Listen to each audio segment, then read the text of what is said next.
안녕하십니까. 거꾸로 투자하는 쇼킹 부동산입니다. 기준금리 인상에 가장 먼저 타격을 받는 부동산이 있습니다. 바로 꼬마 빌딩이죠. 아파트만큼 급등했고 큰 위험 앞에 노출된 상황입니다. 아파트보다 더 먼저 붕괴될 1순위라고 오늘 말씀을 드렸죠.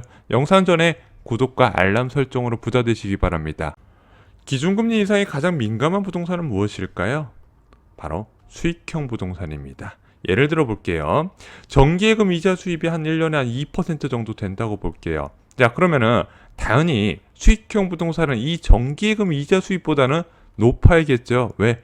투자 위험 리스크와 더불어서 각종 세금과 관련된 부분, 관리비와 나가는 부분, 또한 건축물의 감가상각까지 감안해 봤을 땐 그거보다 높아야 된다는 겁니다. 그래서 임차인이 납부하는 임대료 수입은요, 일반적으로 예금 금리보다 높게 형성되는 게 당연한 거예요. 자, 그런데 대한민국은요, 2014년부터 지속적으로 금리가 낮아지게 됩니다. 그리고 나서 코로나19의 대응 과정, 그 전에는 미중 무역 전쟁의 대응 과정에서 0.5%란 초저금리, 그리고 예금금리 0.8% 시대를 만들게 되었다는 거죠. 그러면은 예금금리가 0.8%면은 상가 수익률 2.5%, 3%도 높아 보이게 하는 효과가 나타나게 된다는 겁니다. 그래서 금리가 낮아지게 되면은요, 이런 수익형 부동산에선 큰 호재예요. 왜냐면은 동일한 월세를 받는 상가가 금리 환경 변화로 가치를 재측정받는 겁니다. 자, 기준금리 1.5%에서 수익률 4% 맞추는 상가가 있습니다.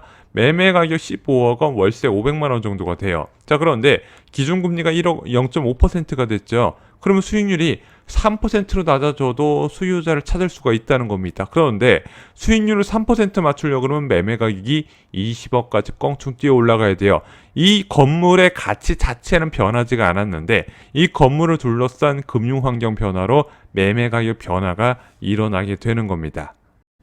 자, 하지만 아파트 상가나 구분 상가가 0.5% 초저금리 상황에서 버블이 끼지는 않았어요. 뭐 아파트 상가 투자 열풍 이런 거 못 들어보셨잖아요. 뭐 신도시 상가 투자 열풍 이런 거 없었잖아요.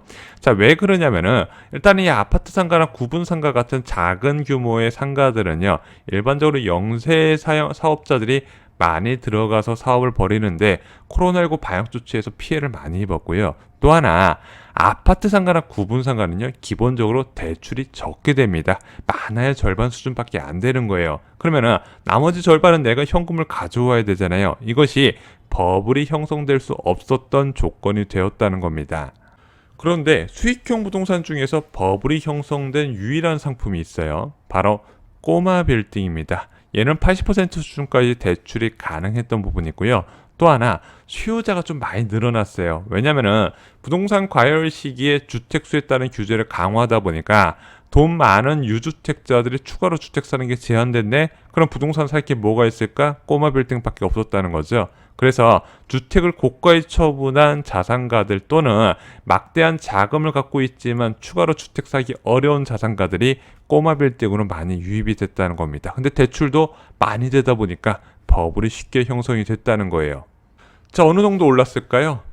5년간 한 78% 정도 오른 것으로 되어 있습니다. 그래서 기준금리가 2%대에서 0.5%까지 낮아질 때 거의 2배 가까이 올랐어요. 그래서 지금 강남 지역의 꼬마 빌딩은요, 뭐 평당 1억 5천, 2억까지도 지금 대지지 분당 가격이 책정되어 있는 상황입니다. 문제는 그 과정에서 시장 참여자한테 강한 믿음이 생긴 거예요. 봐봐, 야, 꼬마 빌딩은 돈이 무조건 되는 최고의 자산이다. 사놓으면 돈이 된다. 아파트 투자하는 사람들처럼 강한 믿음이 생겨버렸다는 거죠. 그러다 보니까 어떤 막장 행각이 나오냐. 수익형 부동산 가치 측정의 기준이 되는 임대 수익률을 무시하고요. 평당 토지 가격만 계산해서 최대한 대출을 받아 투자에 나선다는 부분이죠. 그래서 강남을 비롯한 서울 지역 꼬마 빌딩 수익률이 2% 수준에서 하락한 이후에는요, 아예 매물 정보에서 임대 정보가 없어요. 뭐 이 꼬마 빌딩은 어느 정도 임대료를 받고 임대 수익률은 어느 정도다, 그런 내용 빠지고요. 그냥 평당 얼마 가격이다 이렇게만 나왔다는 부분이죠. 그리고 금리가 크게 뛰었습니다. 꼬마 빌딩 담보대출은요, 변동금리가 적용이 돼요. 작년 말부터 꼬마 빌딩 대출 금리의 임계점이라 불리는 3.5%를 넘어버렸습니다. 아파트 시장이나 꼬마 빌딩 시장이랑 똑같은 거예요. 차주 입장에서는 3.5% 넘어가면 망설일 수밖에 없었다는 부분이죠. 그리고 상가 수익률에 큰 영향을 주는 예금금리도 변화가 나타나요. 자, 0.8%였던 예금금리가 2%가 2021년 12월에 찍히기 시작했고요. 올해 7월부터는 3% 예금금리가 보편화가 됩니다. 자, 그런데 은행 예금 수익률이 3%인데 상가 수익률이 2%대라고 누가 사요? 당연히 매매 가격의 재설정이 필요하다는 부분이죠. 당연히 기존 매매 가격은 유지가 되게 어려운 거예요. 야, 매수자 입장에서 이렇게 생각하는 거죠. 야, 은행 예금 금리가 지금 3.3, 3.4를 제시하고 있는데, 야, 이 꼬마 빌딩 수익률이 2.8%? 야, 내가 이 가격에 왜 사야 돼요? 당연히 안 사겠죠. 안 사는 게 상식적인 거고, 그게 실제 부동산 시장에서 일어나고 있는 겁니다. 꼬마 빌딩 거래 절벽이 현실화된 거예요. 그래서 업무 상업 시설의 거래가 지난해 33% 수준으로 뚝 떨어지게 된 겁니다. 지금 그나마 그동안 계속 올랐으니까 더 오를 거다는 기대감이 사주긴 했지만 그 수요도 계속 줄어들 거란 부분이죠. 그나마 작년 말까지는요, 낡은 꼬마 빌딩으로 수요가 좀 있었어요. 업자들이 금리가 임계점을 넘어가니까 다른 쪽으로 틀어서 소개를 하는 겁니다. 야, 낡은 꼬마 빌딩 매입해서 다시 건축해서 가치 올려 매도하면은 수익률이 대박이 난다. 네가 그거 한번 해봐라. 그래서 직장인들 많이 이제 권했거든요. 근데 이제는 그것도 안 먹혀요. 왜 그럴까요? 건축비가 올라가지고 공사비가 너무 급등해가지고 이게 수지 타산이 안 맞아버리는 거예요. 현재 꼬마 빌딩은요, 거래 급감과 호가 하락이 일어나고 있습니다. 하지만 급격한 하락까지 실제 남은 시간이 많지 않다고 저는 보고 있어요. 아파트와 다르게 대출 의존도가 너무 높기 때문이죠. 아마 대한민국 부동산 시장 중에서 이렇게 과하게 대출받아서 버블이 형성된 상품 찾기도 쉽지 않은 부분입니다. 그러다 보니까 빅스텝의 건물주 꿈 날렸어요, 한파 덮친 꼬마 빌딩, 이런 기사가 쏟아지고 있다는 부분이죠. 폭락은요, 매수자가 없을 때 매도자가 못 버티며 일어납니다. 지금 높아진 대출금리와 예금금리의 수요자가 사라졌어요. 당연히 돈 많은 사람들 지금 다 채권으로 넘어갔죠.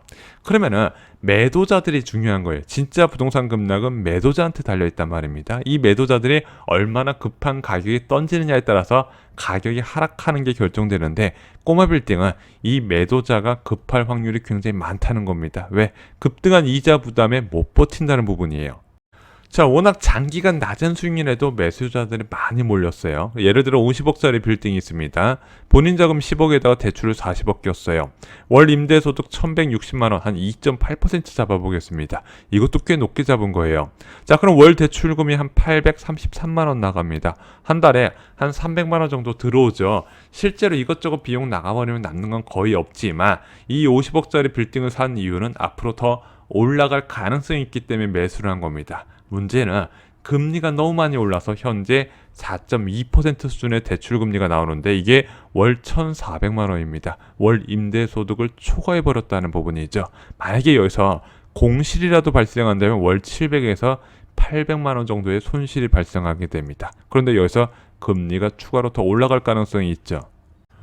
연말까지 3% 기준금리를 올리게 된다면요, 제가 볼 때는 6개월도 버티기 힘들 거로 보여집니다. 왜냐면 아파트는요, 진짜 폭락하면은 그 지역 대기 수요자들이 매수라도 생각해요. 세입자 거주자들이. 근데 꼬마 빌딩은 그 안에서 장사하고 있던 사람들이 매수하는 케이스는 없잖아요. 나는 어느 특정 논현동 지역에 꼬마 빌딩 사야지 이러고 기다리는 사람은 없단 말이에요. 그래서 이 사람들은 무위험 수익률과 향후 금리 인상 가능성을 보고 접근을 하기 때문에 현재로서는 수요 찾기가 어렵다. 그러면은 아파트처럼 시장 참여자가 많지 않기 때문에 경매로 매물이 많이 나올 가능성이 큰 게 바로 이 꼬마 빌딩이라는 부분입니다. 앞으로 꼬마 빌딩 경매 이야기 정말로 많이 들릴 겁니다. 저희가 예전 영상에도 올려드렸지만요, 꼬마 빌딩에 관심 가지실 만한 분들이 내가 언제 시장에 진입해도 될까 판단 기준은 간단하다 말씀드렸어요. 서울 지역의 꼬마 빌딩 소개 매물 소개에서 상가 수익률이 공개가 되는 시점부터 접근을 하시면 된다 말씀을 드렸습니다. 자, 현재와 같은 긴축 상황에서 가장 똑똑한 내 집 마련 방법은요, 바로 긴축상에서 존재하는 로또 분양, 분양가 상한제 주택을 받는 겁니다. 이와 관련된 공급 정보와 당첨 꿀팁 저희가 쇼킹 부동산 2 청약 갑부 서적에 총정리해 두었습니다. 여전히 청약으로 인생이 달라질 수 있다는 거 잊지 마시고요. 이상 오늘 영상 마치겠습니다. 좋아요, 구독, 공유 꼭 부탁드립니다. 감사합니다.